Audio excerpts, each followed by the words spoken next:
Hello and welcome to another edition of World Talks here on TVP World. I'm your host Benjamin Lee, and please join me and my guests on this next interview. Rising tensions in the Persian Gulf are forcing European capitals to confront difficult strategic choices, as the conflict between the US, Israel, and Iran raises questions about energy security, regional stability, and the possible role of NATO allies. At the same time, Donald Trump has suggested future US support for Ukraine could depend on allies joining efforts against Iran.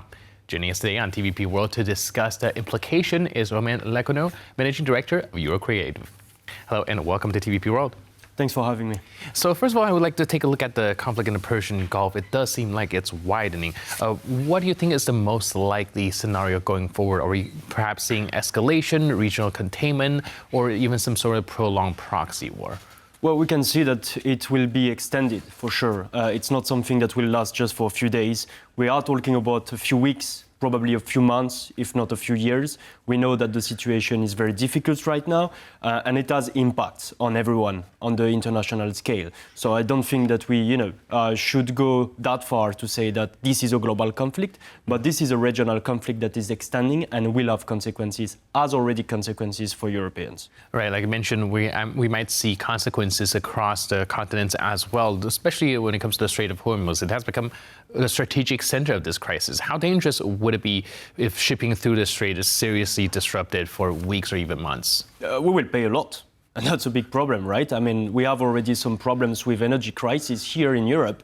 The prices have been rising, which has led to important political consequences. We cannot afford that. So this is a big problem for us. This is a big problem for our economies. And in the end, this is a big problem also in terms of security for a simple reason. Rising prices for the oil make our life more difficult. So it makes our rearmament more problematic. But at the same time, some countries, and here I'm mentioning Russia, especially, is benefiting from this crisis, is benefiting from this rising prices. So this is a big problem for us. And we need to find a solution as soon as possible to make sure that Hormuz Strait is open and is not threatened on a total blockade, even for a few days and especially for a few months.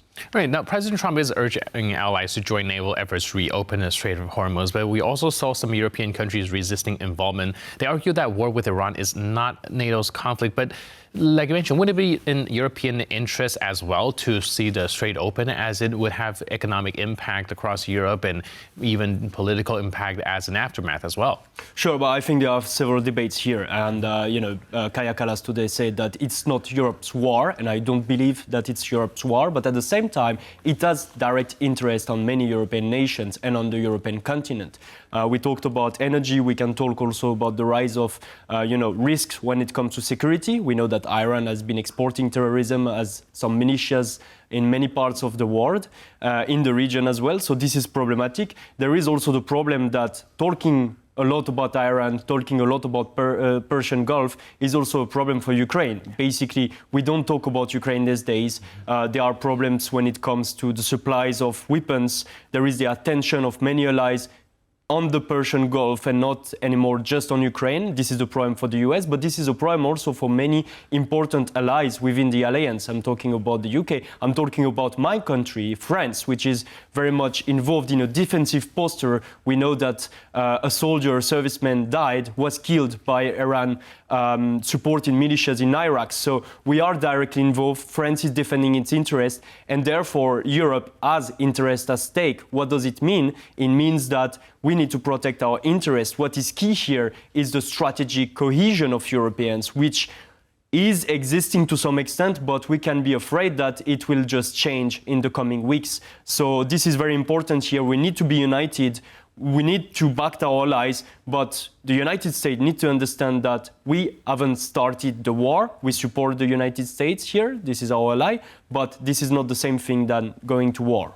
Right, this is a very tight rope to walk, but strategically speaking, would joining the Gulf Coalition actually strengthen European security through means like you mentioned with energy security, make sure that the energy still flows, and even depriving Russia of a strong ally? Or do you think that it's more costly to divert Western attention from Ukraine at this moment? Well, at the moment, we don't know. What is sure is that, of course, this is not good to have several conflicts at the same time and to have engagement in several parts of the world, because Europeans have been struggling a lot in being involved enough on Ukraine conflict, supporting Ukraine enough. So I think that This is a big problem. This is a big issue, and we need to be very cautious about this. But then it's a question of strategic interest for Europeans. If we have strategic interest there, and this is the case for several nations, we have to act. We have to defend our interest. At the same time, our biggest interest today, as Europeans, as French, as Polish, as many countries, all the countries, I would say, from Europe,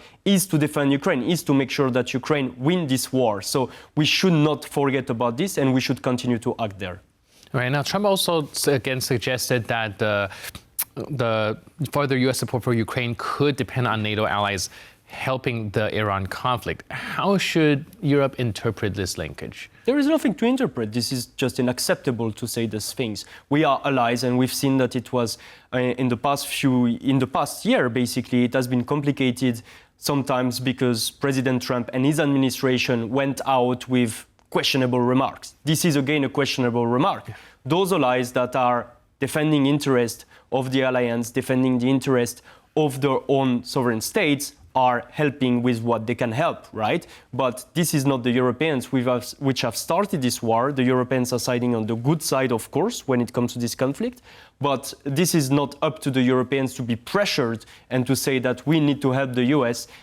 This is not a NATO war. Once again, it is not about NATO alliance there. This is, something very different. So I think this is not normal that we are in this position. But this is the result also of the weakness of Europeans. Of course, Europeans have been doing much better over the past few years, since 2022. But Europeans still are quite weak, and they are dependent, basically, on the US when it comes to European security and defense. And this is the problem that we face today, is that we are pressured in this kind of situation where our position should be clear and sound.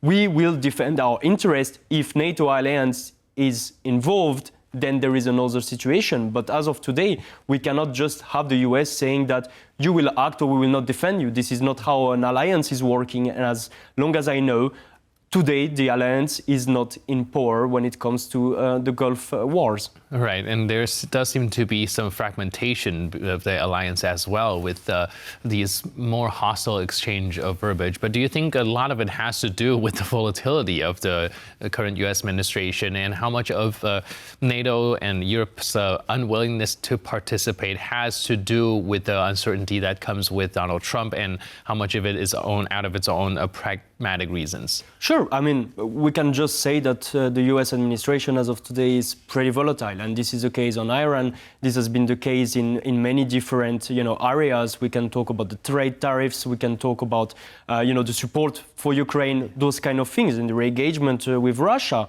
But I think that this should not be the problem. I mean, once again, Europeans need to care for themselves. It has been clear for several years, if not several decades, that the U.S. have been warning Europeans that the US security interest is, of course, partly in Europe, but is not only in Europe, which means that Europeans need to care for themselves.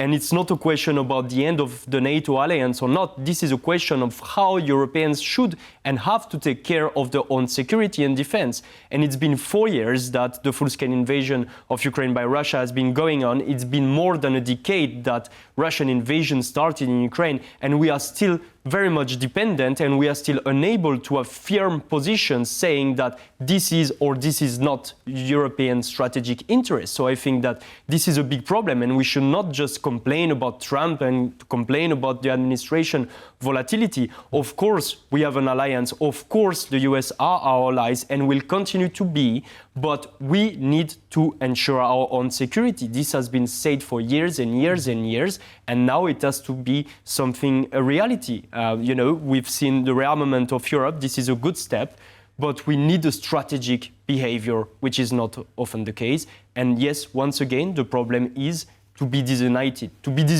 on Iran, to be disunited on the relationship with the US, and to be disunited, and we've seen it again over the past few weeks, to be disunited about Russia. This is not something we can afford. Right, like you mentioned, unity is also a big issue here. We also saw some slight internal debate within Europe as well. Do you see a real split emerging between countries that's more a favor of helping out Washington with its current war with Iran, and those that are opting to stay out of the conflict?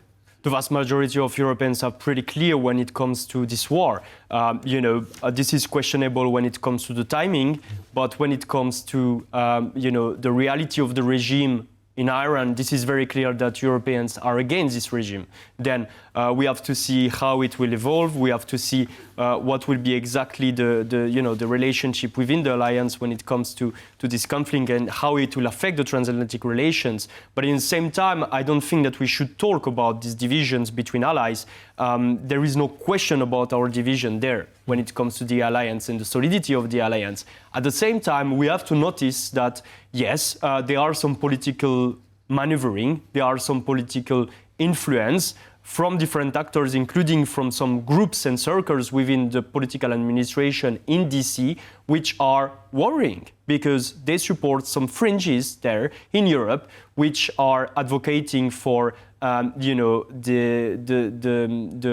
the question about politics and the mainstream politics here, which is basically that in Europe what we have today is a line of mainstream politics from center-left to center-right to center, extreme center, versus those who are reivindicating basically sovereignism. And this is all fine. This is a political debate. These are political debates that we have in our countries in Europe. But at the same time, it should not divide us, because today the problem is that we need to be united. And we have a political polarization which is frightening in Europe, which can tackle, which can basically put in danger our interests, and we cannot afford this. So it's very important that every allies can respect the democratic life and the political life of the different countries. And this is unacceptable, once again, that a country, an ally, would support, obviously and openly, political parties which are against the internal order, sometimes and quite often, I would say, against the democratic order of our sovereign nation. So this is a question that we have to tackle together. We have to put red lines. Once again, it's about the solidity and the firmity of the EU, of European nations there. And I think this is something that we need to call out when it happens. Yeah. This is very important for us to be vocal about this. This has not something to do within our allies, within our transatlantic relations. And now this is very important that our political elites, which are, pro-European, pro-NATO, needs to take over and needs to have the solidity, the firmness to take over the politics and to be in front now, leading the narrative, leading the actions and delivering on results, because this is, at the end, what the people and the citizens want. It's about security, and today, citizens in many countries are feeling that insecurity is rising, economic, military, cultural. So this is important for our elites really to tackle the agenda and to not be influenced by external forces. All right, definitely. It's time to step up. And last but not least, we have a little bit of time, and I want to get your opinion on this, because you mentioned earlier that since the invasion began and up until now, Europe has been taking more and more responsibility when it comes to defense. Do you think that after one crisis after another, this will finally incentivize European political decision makers and leaders to step up and, come to that unity that you mentioned? They have no choice.